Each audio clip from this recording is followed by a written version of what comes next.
Hello friends, అందరూ హ్యాపీగా ఉన్నారా? ఏంటి సార్ ఈరోజు స్పెషల్గా అడుగుతున్నారు?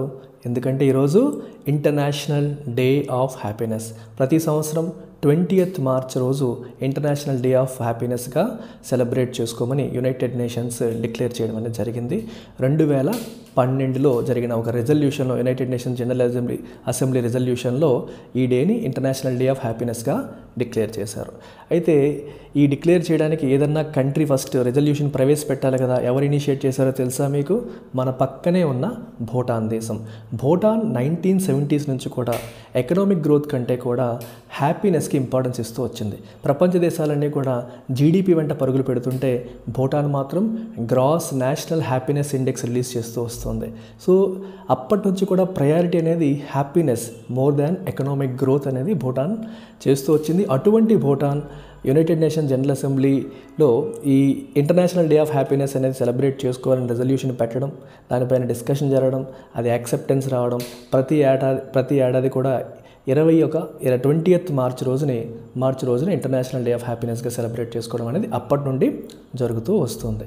అయితే ఇదే రోజు మనకి వరల్డ్ హ్యాపీనెస్ రిపోర్ట్ కూడా యునైటెడ్ నేషన్స్ రిలీజ్ చేస్తుంది. సో ఈరోజు మనకి ఆ రిపోర్ట్ రాబోతోంది.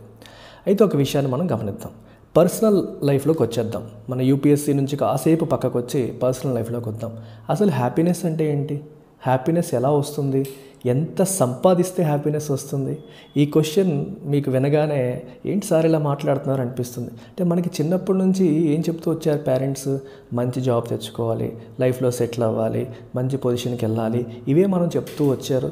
మనం కూడా మైండ్లో ఏం చేసుకున్నామంటే మంచి జాబ్ కొట్టేయాలి, మంచి శాలరీ ఉండాలి, మంచి లైఫ్ స్టైల్ ఉండాలి, బాగా సంపాదించుకోవాలి, మంచి కారు కొనుక్కోవాలి, మంచి ఇల్లు కొనుక్కోవాలి, ఇట్లాంటి గోల్స్ పెట్టుకుంటూ మనం వచ్చేసాం. అంటే తెలియకుండానే మనం ఏం నమ్ముతూ వచ్చామంటే మన హ్యాపీనెస్ అనేది మెటీరియల్ పర్సూట్, అంటే ఈ ప్రాపంచిక సుఖాలు వీటన్నిటిపైన ఆధారపడుతుందని. సో డబ్బు సంపాదిస్తే డబ్బుతో మనం హ్యాపీనెస్ని కొనుక్కోవచ్చు అనే ఒక భ్రమలో మనం బతుకుతూ వచ్చేసాం.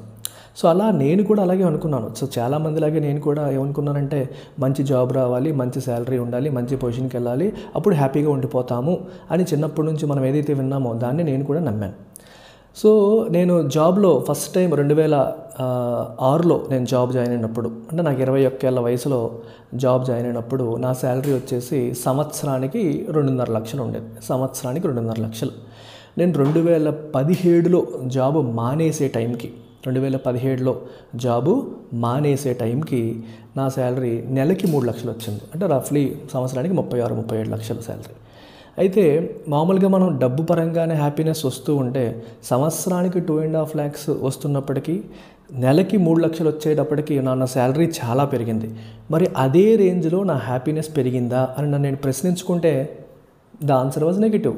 అదేంటది? మరి నా ఇన్కమ్ పెరిగింది, నా లైఫ్ స్టైల్ పెరిగింది, నా సంపాదన పెరిగింది, నా బ్యాంక్ బ్యాలెన్స్ పెరిగింది, అన్నీ పెరిగాయి, కానీ హ్యాపీనెస్ అనేది పెరగలేదు. So then I realized happiness is not linked to money. మనీకి లింక్ అయి లేదు. So there is something else which gives us happiness. అలా కొన్ని రోజులు నేను ఆలోచించుకున్నాను.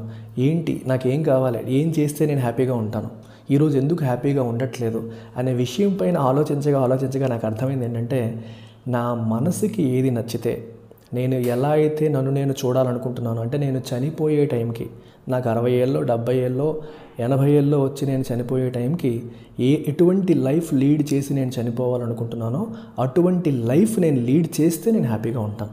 లేకపోతే మనకి రిగ్రెట్స్ ఉంటాయి, పశ్చాత్తాపం అనేది ఉంటుంది. For example, you are about to die అనే సిచ్యువేషన్ వచ్చినప్పుడు మీరు వెనక్కి తిరిగి చూసుకుంటే మీరు అనుకున్నట్టుగా బతికారా అనే ప్రశ్న మీకు మీరు వేసుకుంటే, అనుకున్నట్టుగా బతకలేదు, ఏదో సొసైటీ కోసం బతికేశాము, ఎవరో చెప్పారని బతికేశాము, ఇష్టం లేని ఉద్యోగం చేస్తూ బతికేశాము అనిపించింది అనుకోండి, పశ్చాత్తాపంతో కూడిన జీవితం అయిపోతుంది. అటువంటి జీవితం నాకు వద్దు.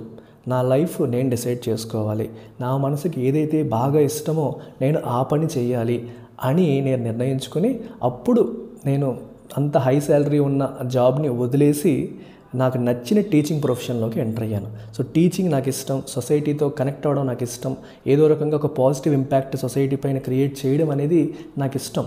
సో అది చేస్తున్నప్పుడు నేను ఒక నిరంతరం అనుక్షణం ఆనందాన్ని పొందుతూ ఉన్నాను. ఆ విషయాన్ని నేను ఎప్పుడైతే రియలైజ్ అయ్యానో మరుక్షణం I quit my job. Job quit చేసి ఒక 6-7 నెలలు నేను గ్యాప్ తీసుకొని ఏం చేయాలి ఎలా చేయాలని టైం తీసుకొని డిసైడ్ అయ్యి స్టెప్ వేసి ఇలా ఒక టీచర్ని అయ్యి తర్వాత ఒక కోచింగ్ సెంటర్ పెట్టి ఈరోజు మన ఏపీ తెలంగాణకి మనం ఈ సర్వీసెస్ ఈ అఫోర్డబుల్ ప్రైస్లో ఇవన్నీ కూడా మనం అందిస్తూ వస్తున్నాం. సో టుడే హ్యాపీనెస్ అనేది ఇంకొక పాయింట్ కూడా చెప్పాలి. చాలామంది ఏం చేస్తారంటే ఒక గోల్ అచీవ్ చేయడంలో హ్యాపీనెస్ ఉంది అనుకుంటాం, కానీ ఆ ప్రయాణంలో ఇంకా ఎక్కువ హ్యాపీనెస్ ఉంటుంది. అంటే మనం ఎప్పుడు కూడా గోల్ అనేది డెఫినెట్గా పెట్టుకోవాలి లైఫ్లో. గోల్ మన జీవితానికి ఒక డైరెక్షన్ని సెట్ చేస్తుంది, కానీ ఆ గోల్ కోసం మనం చేసే ప్రయాణం ఏదైతే ఉంటుందో అది అంతకంటే ఇంపార్టెంట్. ఈ ప్రయాణాన్ని మనం ఆస్వాదించకుండా ఓన్లీ గోల్ కోసమే ప్రయత్నం చేస్తే గోల్ అచీవ్ చేయడం అనేది ఒక క్షణం. నువ్వు ఈరోజు ఐఏఎస్ అయిపోయావు అన్నది ఏ రోజు వస్తుందో ఒక రిజల్ట్ వస్తుంది. ఆ రిజల్ట్ వచ్చిన ఒక్కరోజే నువ్వు ఎంజాయ్ చేస్తావు. అలా కాకుండా ఐఏఎస్ ప్రిపరేషన్ కూడా మీరు ఆస్వాదించగలిగితే, జాబ్ వచ్చిన తర్వాత చేసే పనిని కూడా మీరు ఆస్వాదించినప్పుడే నిజమైన హ్యాపీ పర్సన్ అవుతారు. లేదంటే ఆ ఒక్కరోజే ఆ రోజు న్యూస్ పేపర్లో మీకు వచ్చే కవరేజ్తోనే మీరు హ్యాపీగా ఫీల్ అయిపోతారు. రెస్ట్ ఆఫ్ ద లైఫ్ హ్యాపీగా ఉండదు. సో మనం చేసే ప్రతి పని మనకి ఆనందాన్ని ఇచ్చేదై ఉండాలి, లేదా మనకి ఆనందాన్ని ఇచ్చే పని ఏదని మనం తెలుసుకొని ఆ పనిని మనం ఎంచుకోవాలి. అప్పుడు మనం ఎప్పుడు కూడా హ్యాపీగా ఉంటాం. ఈరోజు నేను ఎంత సంపాదిస్తున్నాను అనేది అంత సంబంధం లేదు. రోజు నేను చేసే పని నాకు ఆనందాన్ని ఇస్తుంది. సో ఈరోజు ఒక మంత్ ఎక్కువ ఇన్కమ్ రావచ్చు, ఒక మంత్ తక్కువ ఇన్కమ్ రావచ్చు, ఒక నెల నష్టం కూడా రావచ్చు. But the end of the day నేను రోజు చేసే పని నాకు చాలా హ్యాపీనెస్ ఇస్తుంది. So my happiness is disconnected from my material wealth. ఆ స్టేట్ని మనం ఏ రోజైతే అచీవ్ చేస్తామో, మీకంటే గొప్పవాడు లేడు, మీకంటే ఆనందంగా ఉండేవాడు లేడు, అంతకంటే మనిషికి కావాల్సింది ఏమిటి? సో అందుకనే have happiness as your goal. ఏంటి మీ గోల్ అంటే హ్యాపీనెస్ అని చెప్పాలి. ఆ హ్యాపీనెస్ రావాలంటే మీరు ఏం చేయాలి అనేది మిమ్మల్ని మీరు ప్రశ్నించుకోవాలి. సో ఏం చేస్తే మీకు హ్యాపీనెస్ వస్తుందని మీ మనసు చెప్తుందో ఆ పనిని మీరు చేయాలి. ఈరోజు మీకు పరిస్థితులు అనుకూలించకపోవచ్చు, ఏదో రోజు అనుకూలిస్తాయి. అనుకూలించిన రోజున ఆ పనిని మీరు టేకప్ చేసి హ్యాపీ పర్సన్గా మారాలి. All the